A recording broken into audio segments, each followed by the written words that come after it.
This week in Post, it's a Q&A episode. Your questions answered.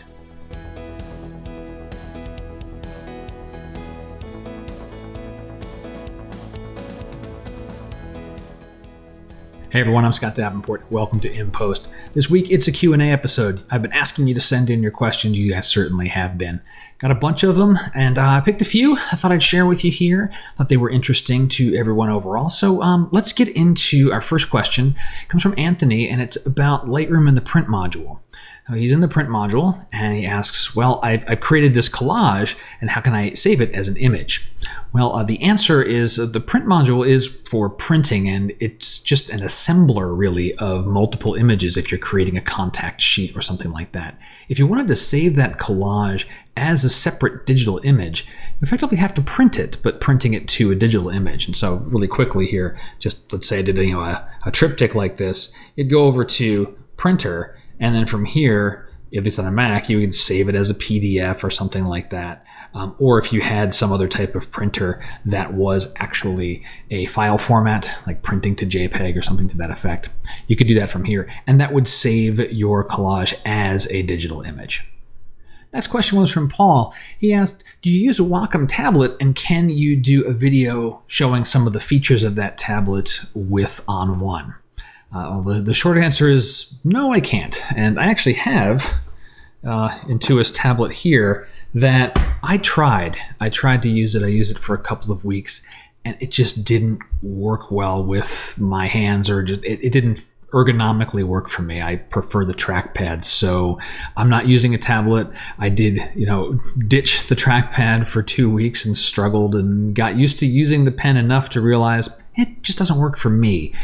So it actually reminds me I need to go put this on Amazon right after recording this video, because it's just not going to work out for me. So Paul, sorry, can't do that kind of video, but hopefully you'll be able to find other resources that show the different features of the Wacom with Lightroom or with On1 elsewhere on the internets.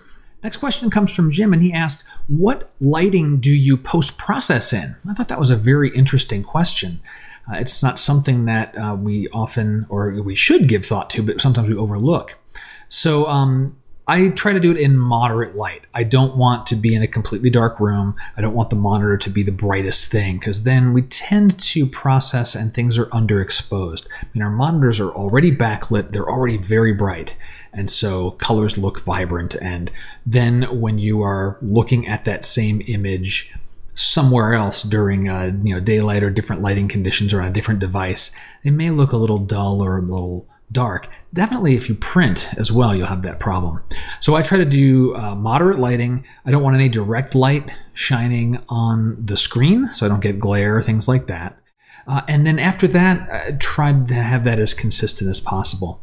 I don't think it matters incredibly to color calibrate your monitor and use it to have it auto adjust based on the lighting in the room. And I have that set up here, but most people viewing my work aren't going to be in my office.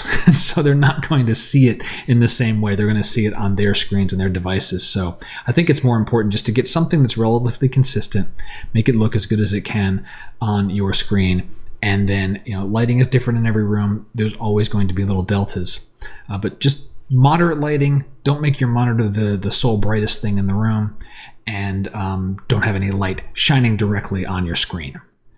Last question, I got asked twice by two different people, Ephraim and Marty. And the question is when is contrast too much contrast? How do you know when you've pushed the sliders too far? There's a few ways to tell, and I actually pulled up this image here because this is one of my older shots, and I think I pushed things a little bit far here. One thing you can look for is kind of this glow that comes around edges, and so you can see on this shot, I've got kind of a brighter blue bordering on white glow right at the edge of that building. That's a sign where I'm starting to push things too far. Another one would be that if it's a darker image, you might start to see more noise. You might start to see texture in what should be uniform colors like a blue sky or a clear sky, and you start to notice texture in there, you've certainly pushed your contrast way too far.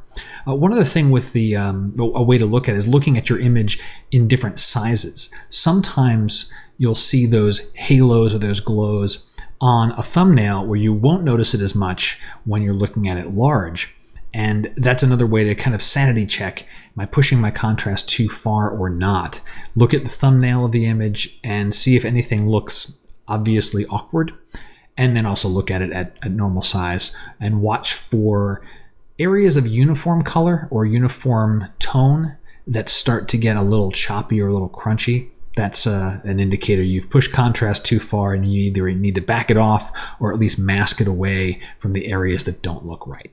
So that does it for this week's In Post. I hope you enjoyed the Q&A episode. If you've got questions, please send them my way. You're not going to have to wait until I record another Q&A episode to get an answer. I'll send you something much, much earlier than that. And I love getting the questions because they make me think about my photography. Hopefully, this little discussion is helping you with your photography, and we all get better together. Well, until next time, my name is Scott Davenport, and happy shooting.